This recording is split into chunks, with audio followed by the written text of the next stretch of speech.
আসসালামু আলাইকুম ওয়া রাহমাতুল্লাহি ওয়া বারাকাতুহু।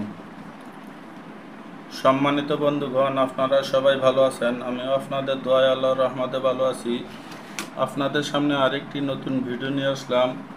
যারা এখনও আমার ভিডিওগুলোতে লাইক করেন নাই তাদেরকে বলবো আমার ভিডিওগুলোতে লাইক করে দিবেন। যারা এখনও চ্যানেলটাকে সাবস্ক্রাইব করেন নাই তাদেরকে বলবো চ্যানেলটাকে সাবস্ক্রাইব করে পাশের বেল আইকনটি বাজিয়ে রাখবেন, যেন নতুন নতুন ভিডিও চাইলে আপনার কাছে সবার আগে পৌঁছে যায়। পাশে থাকা শেয়ার বাটনটি চাপিয়ে বন্ধুদের মাঝে শেয়ার করে দেবেন, তারা যেন এই ভিডিওগুলো দেখতে পারে, দেখে তারা যেন উপকৃত হতে পারে। আজকে যে ভিডিওটি নিয়ে হাজির হলাম, শত্রুতা সৃষ্টি করার উপায়। যদি আপনি কোনো দুজন ব্যক্তির ভিতরে শত্রুতা লাগিয়ে রাখতে চান বা শত্রুতা সৃষ্টি করতে চান, দুজন লোকের ভিতরে এই আমলটা করেন, ইনশাআল্লাহ আজিজ আল্লাহর রহমতে ওই দুজনের ভিতরে এরকমভাবে শত্রুতা সৃষ্টি হয়ে যাবে যেন একজন আরেকজনের চেহারা দেখে কেটে ফেলে, তার চেহারা পর্যন্ত দেখতে পারবেন না ইনশাআল্লাহ। এরকম একটা পরীক্ষিত আমল নিয়ে আজকে আপনাদের সামনে উপস্থিত হয়েছি। যদি কোনো লোক দুইজন ব্যক্তির ভিতরে শত্রুতা সৃষ্টি করতে চায়, তাহলে সে পাক পবিত্র হয়ে একটি রুটি তৈরি করবে। ওই রুটিটি 14টা টুকরা করবে।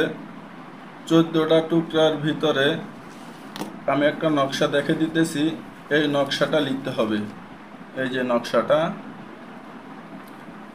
হ্যাঁ, এই নকশাটা লিখতে হবে। এই নকশাটা লিখার পরে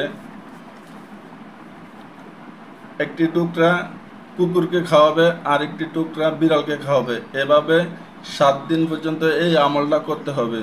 ইনশাআল্লাহ আজিজ আল্লাহর রহমতে ওই দুজন ব্যক্তির ভিতরে এরকমভাবে শত্রুতা সৃষ্টি হবে, সে কোনোদিনও কল্পনা করতে পারবে না কি শত্রুতা সৃষ্টি হয়েছে, এবং কি একজনের স্যার একজনে দেখতে পারবে না। মনে হয় যে একজনকে একজনে দেখলে কবে সিরিয়া ফেলে, কবে কাটতে ফেলে।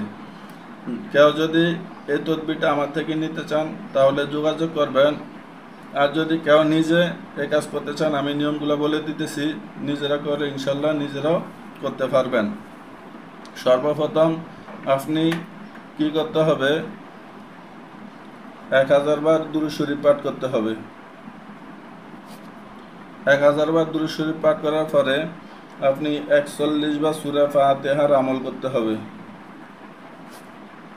41 বার সূরা ফাতিহার আমল করার পরে এই নকশাটা আবার দেখে দিতেছি, এই নকশাটা লিখতে হবে।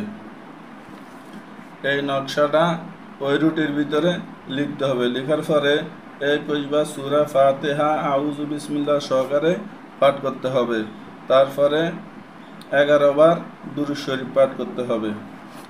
দুরূদ শরীফ পাঠ করার পরে 14 দিন পর্যন্ত এই 7 দিন পর্যন্ত এই 14টা রুটির টুকরা কুকুরকে খাওয়াবে, একটা কুকুরকে খাওয়াবে আর একটা বিড়ালকে খাওয়াবে।